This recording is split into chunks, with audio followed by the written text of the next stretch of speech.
नमस्कार, बहुत स्वागत है आपका। दोपहर के 2 बज रहे हैं और शुरुआत बड़ी खबर के साथ करने जा रहे हैं। 5 राज्यों में चुनाव की तारीखों का ऐलान होने वाला है। शाम 4:30 बजे चुनाव आयोग की प्रेस कॉन्फ्रेंस है। पश्चिम बंगाल, असम, तमिलनाडु, केरल, ये 4 राज्यों और एक केंद्र शासित प्रदेश पुदुचेरी के लिए चुनाव की तारीखों का ऐलान होने वाला है। सबसे ज्यादा नजर अगर कहीं पर है तो वो पश्चिम बंगाल पर टिकी हुई है, क्योंकि पश्चिम बंगाल में मुकाबला बहुत ज्यादा दिलचस्प है। 294 विधानसभा की सीटें और पिछले विधानसभा के चुनावों में 211 सीटों पर जीत हासिल की थी ममता बनर्जी ने। 3 सीटें जीतने वाली बीजेपी से मुख्य मुकाबला ये देखिए, पुदुचेरी में 30 सीटें, असम में 126 सीटें, तमिलनाडु में एआईएडीएमके की सरकार है। मुकाबला बेहद ही दिलचस्प है। डीएमके एआईएडीएमके के बीच में 234 सीटें, केरल में कुल 140 सीटें और यहां पर मुकाबला यूडीएफ वर्सेस एलडीएफ का है। तो ये वो 5 जगह जहां के लिए तारीखों का ऐलान होने वाला है, जिसमें से 4 राज्य और एक केंद्र शासित प्रदेश है। आपको बता दें 4:30 बजे चुनाव आयोग की प्रेस कॉन्फ्रेंस होगी और चुनाव आयोग की प्रेस कॉन्फ्रेंस में खास तौर पर नजर पश्चिम बंगाल पर इसलिए होगी क्योंकि वहां पर लगातार हिंसा की खबरें आ रही है। कितने चरणों में चुनाव होगा ये देखने वाली बात होगी। इस वक्त मोहित दुबे, न्यूज नेशन संवाददाता, और जानकारी के साथ जुड़ गए। मोहित, क्या जानकारी आ रही है? खास तौर पर सबकी निगाहें पश्चिम बंगाल पर, कितने चरणों में वहां चुनाव हो सकता है? देखिए, पश्चिम बंगाल विधानसभा चुनाव के मद्देनजर ये प्रेस कॉन्फ्रेंस बुलाई गई है। 5 राज्यों में हालांकि विधानसभा चुनाव होने हैं, लेकिन सबकी नज़र पश्चिम बंगाल विधानसभा चुनाव को लेकर है कि कितने चरणों में होगा, किस रूप में होगा, क्या प्रारूप होगा, किस तरीके से चुनाव आयोग ये चुनाव कराने वाला है। आपको बताते चले कि 7 चरणों में, पिछला जो विधानसभा चुनाव 2016 में हुआ था वो 7 चरणों में हुआ था। इस बार उम्मीद ये की जा रही है, जो हमको सूत्रों के हवाले से खबर मिली है, जो सूत्र हमें संकेत दे रहे हैं, उसके मुताबिक 7 से ज़्यादा चरणों में इस बार विधानसभा चुनाव होगा। तो 4:30 बजे के बाद किस रूप में, किस तरीके से चुनाव होगा, ये साफ हो जाएगा। जी बिल्कुल, ये साफ हो जाएगा। जाहिर तौर पर अगर हम 4 राज्यों केंद्र शासित प्रदेश की बात करें तो वहां राजनीतिक जो सियासी पार्टियां हैं वो जरूर उनमें उथल पुथल मच गई है कि क्या होगा। इस बीच एक और बड़ी खबर आ रही है। बड़ी खबर पश्चिम बंगाल से संबंधित बड़ी खबर आ रही है। विधानसभा चुनाव के ऐलान से पहले सियासी हलचल काफी तेज हो गई है। ममता ने टीएमसी के वरिष्ठ नेताओं की बैठक बुलाई है। शाम 5 बजे के लिए ये बैठक बुलाई गई है। शाम 5 बजे अभिषेक बनर्जी बैठक में मौजूद रहेंगे, प्रशांत किशोर बैठक में मौजूद रहेंगे, जितने भी टीएमसी के बड़े नेता हैं तृणमूल कांग्रेस पार्टी के, वो बैठक में मौजूद रहेंगे और उनकी नजर रहेगी 4:30 बजे इलेक्शन कमीशन की होने वाली प्रेस कॉन्फ्रेंस पर कि क्या ऐलान होता है और उसके बाद आगे की रणनीति टीएमसी तय करेगी कि कैसे उन्हें आगे बढ़ना है। कोलकाता में आपको बता दें, ममता बनर्जी के घर पर यह बैठक बुलाई गई है। टीएमसी का चैलेंज एक्शन में ममता आ गई है। उधर बीजेपी का मिशन बंगाल लगातार जारी है और कद्दावर नेताओं का, बीजेपी के कद्दावर नेताओं का के दौरे लगातार चल रहे हैं। स्मृति ईरानी पश्चिम बंगाल में है, राजनाथ सिंह पश्चिम बंगाल में है, कल ही जेपी नड्डा बीजेपी के राष्ट्रीय अध्यक्ष पश्चिम बंगाल में है और लगातार पिछले कई सालों से कैलाश विजयवर्गीय लगातार पश्चिम बंगाल में बीजेपी के प्रभारी हैं, जिन्होंने कमान संभाली हुई है। उधर ओवैसी की भी एंट्री हो गई है पश्चिम बंगाल के चुनावों में और सीधे तौर पर ओवैसी की एंट्री का असर सीधे ममता बनर्जी पर पड़ने वाला है। इसमें कोई दो राय नहीं है, क्योंकि मुस्लिम वोट बैंक की राजनीति ममता बनर्जी करती आई हैं। बीजेपी नेता राकेश सिन्हा ने न्यूज नेशन से खास बातचीत की है और खास बातचीत में कहा है कि बंगाल में बीजेपी का कोई विकल्प नहीं है। और हाईवे चुनाव आयोग करेगा, लेकिन सबकी निगाहें पश्चिम बंगाल के विधानसभा चुनाव पर हैं। ऐसे में क्या पश्चिम बंगाल में कमल खिलेगा? इस पर बातचीत करने के लिए राकेश सिन्हा जी हमारे साथ हैं। सर, आज चुनाव की तारीखों का ऐलान हो रहा है, क्या बंगाल में आप लोग कमल खिला पाएंगे? देखिए, भारतीय जनता पार्टी का कोई विकल्प पश्चिम बंगाल में नहीं रह गया है। ममता बनर्जी ने जिस तरह से पश्चिम बंगाल की कला, साहित्य, संस्कृति सहित वहाँ की अर्थव्यवस्था को ध्वस्त किया है, जिस प्रकार की घोर सांप्रदायिक राजनीति के द्वारा उन्होंने भारत के संवैधानिक व्यवस्था पर हमला किया है, उससे वहाँ की जनता उब चुकी है। और पश्चिम बंगाल की जनता ने कांग्रेस, मार्क्सवादी कम्युनिस्ट पार्टी और ममता तीनों के प्रयोग को देखा है। अब अंत में विकल्प उसके पास भारतीय जनता पार्टी का है। बंगाल में 2 लहर चल रहा है, एक तो भगवा लहर, दूसरा मोदी लहर। मुझे लगता है इन दोनों लहरों के सामने ममता बनर्जी टिक नहीं पाएंगी और यह उन्हें ध्वस्त करने में कामयाब होगा। राकेश जी, बीजेपी का जो प्लान साउथ है, अगर 5 राज्यों की बात करें जिनका अनाउंसमेंट आज होने जा रहा है, असम को छोड़ दिया जाए तो बीजेपी साउथ में नहीं है। तमिलनाडु और केरल पर किस तरीके से उम्मीदें हैं आपको, क्योंकि वहाँ पर भी पार्टी लगातार मेहनत कर रही है? देखिए, तमिलनाडु में भारतीय जनता पार्टी एक मजबूत हस्तक्षेप करेगी और भारतीय जनता पार्टी का समर्थन आधार बहुत तेज़ी से बढ़ रहा है। जो विचार और नेतृत्व भारतीय जनता पार्टी के पास है उसका विकल्प तमिलनाडु में नहीं है। इसलिए तमिलनाडु के चुनाव परिणाम में भारतीय जनता पार्टी एक हस्तक्षेप के रूप में उभरेगी। साथ साथ पुडुचेरी में हमारा मजबूत हस्तक्षेप होगा, हम सरकार बनाने की स्थिति तक पहुँचेंगे। असम में भारतीय जनता पार्टी स्वाभाविक रूप से अपनी सीटों को और अब मत प्रतिशत को बढ़ाने में कामयाब होगी। मुझे लगता है कि नरेंद्र मोदी जी के नेतृत्व में भारतीय जनता पार्टी की ये लहर पूरे देश में को भगवामय करने में समर्थवान है और इन 5 राज्यों में भी आज वो भगवा लहर दिखाई पड़ रहा है। हालांकि बीजेपी ने पश्चिम बंगाल के लिए मिशन 200 रखा है और हर नेता हर रैली में मिशन 200 का जिक्र जरूर करता है। तापस सेन गुप्ता, न्यूज नेशन संवाददाता, सीधे हमारे साथ कोलकाता से जुड़ गए हैं। तापस के पास चलते हैं। तापस, राजनीतिक हलचल इस वक्त तेज हो चुकी है, लेकिन बड़ा सवाल तो ये खड़ा होता है 2016 और ये 2021 बहुत अलग है। पिछली बार TMC versus Congress plus left था, इस बार टीएमसी वर्सेस बीजेपी है। जी ज़रूर, अगर 2016 के साथ 2021 का तुलना की जाए तो वहाँ तृणमूल कांग्रेस को 211 सीट मिली थी और बीजेपी को सिर्फ 3। और इस बार बीजेपी मेन ऑपोजिशन के तौर पर पश्चिम बंगाल में ये चुनाव में उतर रही है। और अगर आप लेफ्ट और कांग्रेस की बात करें, उन्हें भी नकारा नहीं जा सकता, क्योंकि लेफ्ट कांग्रेस इस बार पश्चिम बंगाल के चुनाव में किंग मेकर की भूमिका में रह सकते हैं। तो उस सब वो देखा जाएगा कि बाद में अगर हंग असेंबली होता है तो क्या वो तृणमूल कांग्रेस की तरफ जाते हैं। लेकिन बहुत महत्वपूर्ण है कि आज जब ये 4:30 बजे इलेक्शन कमीशन की तरफ से जब डेट्स को डिक्लेयर किया जाएगा, उसके तुरंत बाद तृणमूल कांग्रेस सुप्रीमो एक कोर कमेटी के साथ अपनी मीटिंग करेंगे और मूलतः आगे की स्ट्रेटेजी क्या होगी, कैंडिडेट्स कौन होंगे, उम्मीदवार क्या होगा, कौन कौन होंगे, किस तरह से उनको चुना जाएगा, इन चीजों को लेकर, तमाम चीजों को लेकर एक बैठक बहुत अहम माना जा रहा है। बिल्कुल, बैठक बहुत अहम है। और जादुई आंकड़ा जो 148 का है वो किसे मिलेगा? टीएमसी को मिलेगा या फिर बीजेपी को मिलेगा? और क्या किंग मेकर की भूमिका में वाकई में कांग्रेस और लेफ्ट खड़ी हो पाएंगी? इस बीच एक बड़ी खबर आ रही है, बंगाल में बीजेपी का कमल खिलेगा। स्मृति ईरानी ने कहा। स्मृति ईरानी आपको बता दें कि आज पश्चिम बंगाल में ही है, रोड शो कर रही हैं, हिंसा की खबरें बताती है ममता सरकार का मिजाज आखिर क्या है। स्मृति ईरानी ने तंज कसा है ममता बनर्जी पर।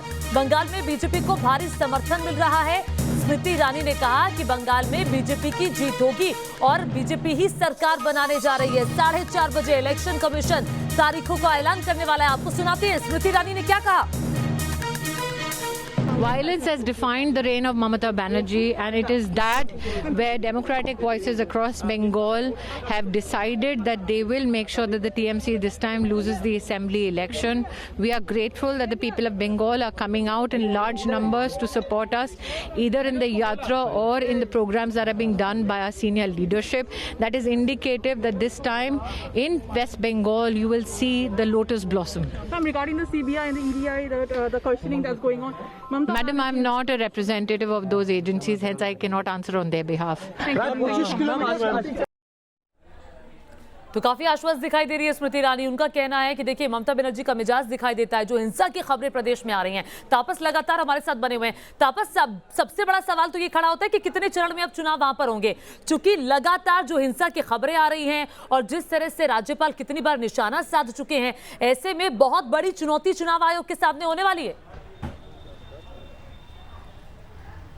बेशक ये बहुत बड़ी चुनौती है चुनाव आयोग के सामने और अटकलें लगाई जा रही है कि इस बार 7 से 8 चरण में ये पूरा जो चुनाव है, ये चुनाव पर ख़त्म किया जाएगा। लेकिन अब थोड़ा सा इंतज़ार और करना होगा, क्योंकि पश्चिम बंगाल एक काफ़ी बड़ा राज्य है और उत्तर बंगाल और दक्षिण बंगाल के बीच जो फोर्स को भेजना होता है वो एक बहुत बड़ी चुनौती होती है। उसके साथ ही गर्मी का मौसम है, तो लोगों के बारे में भी ध्यान रखना है। कोरोना का कहर है, उसको भी ध्यान रखते हुए अब इस बार देखना होगा कि इलेक्शन कमीशन कितने चरणों में ये इलेक्शन करती है। हालांकि बीजेपी की तरफ से ये कहा गया है कि हर चरण में ज़्यादा से ज़्यादा सेंट्रल फोर्सेस डिप्लॉय किया जाए और खासकर अगर चरने बढ़ाया जाए तो उनके लिए उनके पक्ष में जा सकता है। ये ऐसा बीजेपी के नेताओं का मानना है, लेकिन वो कहीं ना कहीं तृणमूल के लिए बड़ा झटका हो सकता है।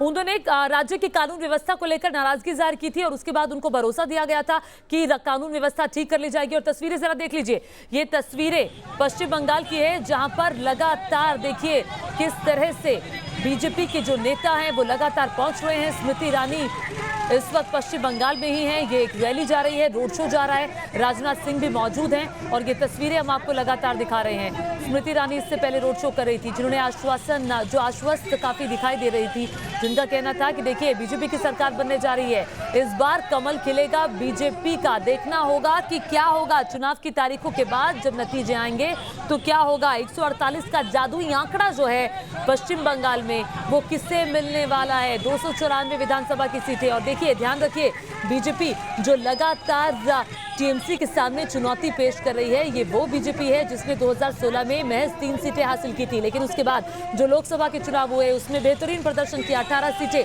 लोकसभा की हासिल की। अब देखिए, 2 तस्वीरें आपको दिखाने जा रहे हैं। स्कूटी पर कैसे ममता बनर्जी केंद्र सरकार का विरोध प्रदर्शन करती हुई दिखाई दी थी। क्यों प्रदर्शन कर रही थी? दरअसल पेट्रोल डीजल की कीमतों में जो लगातार इजाफा हो रहा है, ये उसी का विरोध स्वरूप वो स्कूटी पर सचिवालय तक पहुंची थी और आज स्कूटी पर ही स्मृति ईरानी भी दिखाई दी है। और लगातार ये जो लड़ाई है ये अब तेज होती जा रही है। तापस लगातार हमारे साथ बने हुए हैं। तापस, ये तस्वीरें क्या कहती है? कल ममता स्कूटी पर थी, आज स्मृति ईरानी स्कूटी पर है।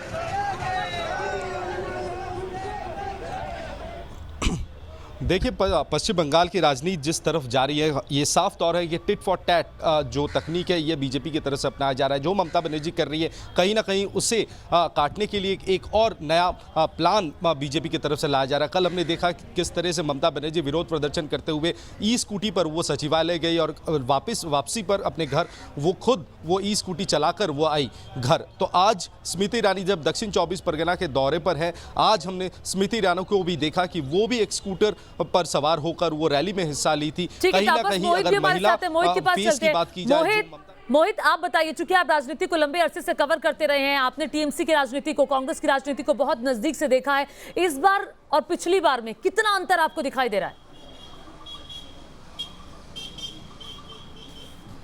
देखिए, 2016 की अगर हम बातचीत करें तो 2016 में लेफ्ट और कांग्रेस का गठबंधन था, उस समय मुकाबला जो था वो भारतीय जनता पार्टी नहीं थी। भारतीय जनता पार्टी तीसरे नंबर पे चल रही थी और इस बार का जो मुकाबला है वो भारतीय जनता पार्टी दूसरे नंबर पे चल रही है। जो ताज़ा सूरत हाल कैंपेन के हिसाब से अगर हम समझे तो टीएमसी जो है पहले नंबर पे चलते, लेकिन दूसरी ओर ये बात समझनी होगी कि जिस तरीके से स्मृति ईरानी आज स्कूटी चला रही हैं, इससे पहले ममता बनर्जी ने इलेक्ट्रिक स्कूटी चलाई थी, लेकिन किसकी स्कूटी जीतेगी ये तो नतीजे ही बताएंगे। लेकिन कुल मिलाकर कैंपेन के मामले में भारतीय जनता पार्टी सबसे आगे चल रही है। जहां तक कांग्रेस के बारे में बात करें, कांग्रेस अभी भी सीट शेयरिंग नहीं कर पाई। सीट शेयरिंग को लेकर अभी भी उनकी बातचीत कलकत्ता में चल रही है। अब कलकत्ता में किस रूप में बातचीत निकल के किस रूप में सीटों का बंटवारा हो पाता है। और एक और आपको खबर दे दूं कि लेफ्ट और कांग्रेस के बीच में इस बात को लेकर ज्यादा मतभेद है, क्योंकि पिछले विधानसभा चुनाव में कांग्रेस दूसरे नंबर पे रही है। ऐसे में ज्यादातर सीटें लेफ्ट वो मांग रही है जहां पे कांग्रेस ने जीत हासिल की है। तो अभी भी वहां पर जो है पेश फंसा हुआ। वैसे विरोधाभास है मोहित, यहाँ पर पश्चिम बंगाल की हम बात करते हैं। मोहित, पश्चिम बंगाल की हम बात करते हैं तो यहाँ पर आप साथ मिलकर चुनाव लड़ रहे हो। केरल में आप चले जाएं तो आप वर्सेस हो जाते हैं, यूडीएफ वर्सेस एलडीएफ हो जाता है। तो ये चुनाव सहूलियत की राजनीति है सब। निश्चित तौर पे देखिए, निश्चित तौर पे सहूलियत की राजनीति है यहाँ पे कांग्रेस में जहाँ लेफ्ट का केरल में लेफ्ट का विरोध कर रही है। राहुल गांधी लगातार प्रचार प्रसार वहाँ पे कर रहे हैं, लेफ्ट के खिलाफ वहाँ पे बोल रहे हैं। वही पश्चिम बंगाल पे आप चले जाइए तो पश्चिम बंगाल में जो लेफ्ट के नेता है वो राहुल गांधी के बेहद करीबी है, ज़्यादातर लेफ्ट के नेताओं से राय लेते हुए भी नजर आते हैं। लेकिन सबसे बड़ा सवाल, अगर हम पश्चिम बंगाल के चुनाव से हटकर साउथ की ओर अगर रुख करते हैं तो तमिलनाडु में चुनाव होना, जहाँ पर सीट शेयरिंग अभी तक कांग्रेस का डीएमके के साथ नहीं हो पाया। पुदुचेरी में भी अभी तक सीट शेयरिंग को लेकर कोई बातचीत नहीं हो पाई है। और जिस तरीके से चुनाव आयोग इस पर चुनाव करवाने वाला हुआ अपने आप में बड़ा दिलचस्प इसलिए होगा क्योंकि कोविड भी है और कोविड के मद्देनजर, सुरक्षा व्यवस्था के मद्देनजर जो है ये बड़ा अहम होने वाला है। पश्चिम बंगाल और साउथ के जो राज्य है, और अगर हम सियासी नजरिए से बात करें, भारतीय जनता पार्टी के कोविड की बात की, केरल में लगातार मामले बढ़ रहे हैं, केरल में लगातार मामले बढ़ रहे हैं कोरोना के, तमिलनाडु में लगातार मामले बढ़ रहे हैं। ऐसे में चुनाव आयोग की स्ट्रैटेजी क्या हो सकती है वहां चुनाव कराने की, क्योंकि चुनौती बहुत बड़ी होगी और आपको सोशल डिस्टेंसिंग का पालन भी करवाना है।